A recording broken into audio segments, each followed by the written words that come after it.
तो देखिए, अक्सर ऐसा देखा जाता है कि लोग पूजा पाठ करते समय बहुत सी चीज़ों को इग्नोर करते हैं। और बड़ी बात ये है ना कि देखिए, पूजा जब आप करें, पंडित जी ने बताया कि आपको मन भी कहीं ना कहीं पॉजिटिव रखना होता है। जब आप मन को पॉजिटिव रखेंगे तभी आपके लिए एकदम कारगर होगा। पंडित जी, आप कई चीज़ें बताते हैं और ये बात तय है कि लोग इग्नोर कर देते हैं।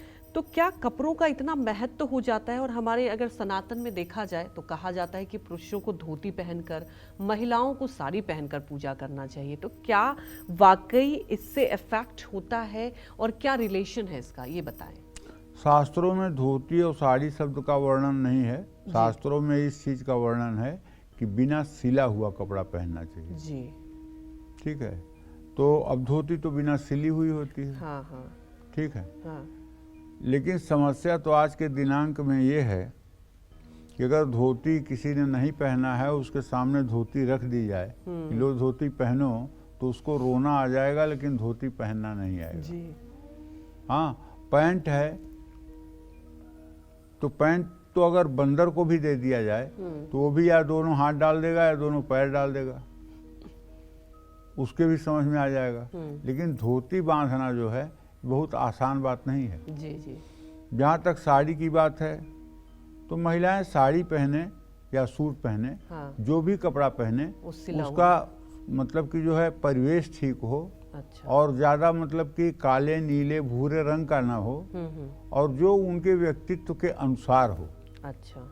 ठीक है, जो उनके व्यक्तित्व के अनुसार हो, जो उनके व्यक्तित्व में चार चांद लगाने वाला हो, जो उन्हें मन में शांति प्रदान करने वाला हो, ऐसा वस्त्र धारण करना चाहिए। हमारे शास्त्रों में तो यही कहा गया है। पंडित जी, लेकिन एक और सवाल है इससे जुड़ा हुआ। आजकल आप देख रहे हैं कि लोग बहुत बदल गए हैं, मतलब इसको आप बदलाव कहें, पश्चिमी सभ्यता से भी अवेयर में।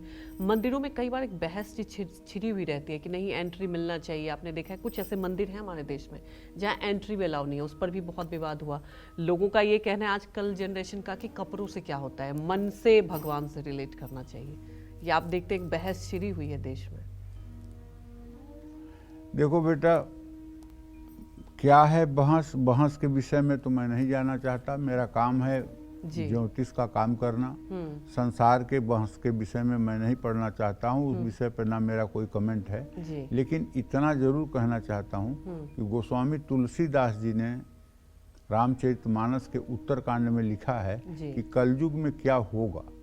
तो उन्होंने लिखा है, शुभ अशुभ भूषण धरे, भक्षा भक्ष जे खाएं, ते कलयुग में पूज्य नर पूज्य ते कलयुग माए।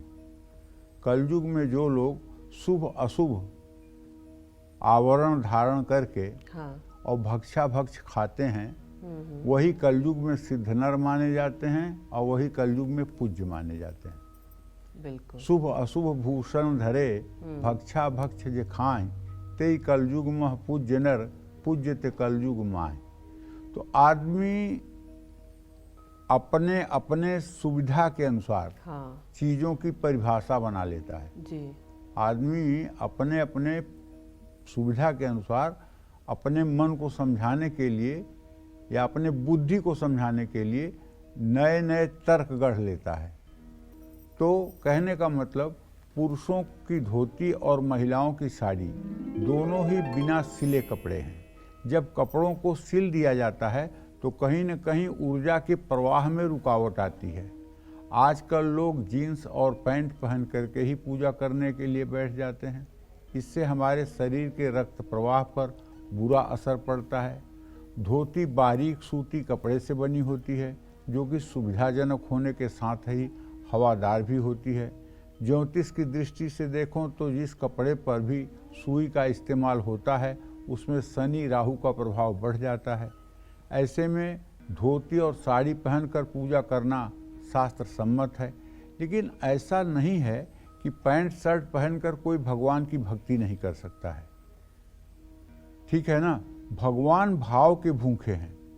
भगवान आपका कुछ नहीं देखते हैं, वो आपका भाव देखते हैं कि आपका भाव कैसा है।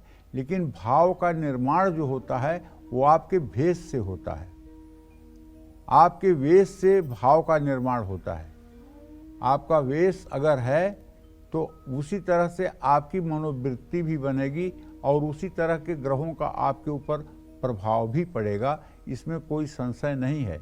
जय मां विंध्यवासिनी।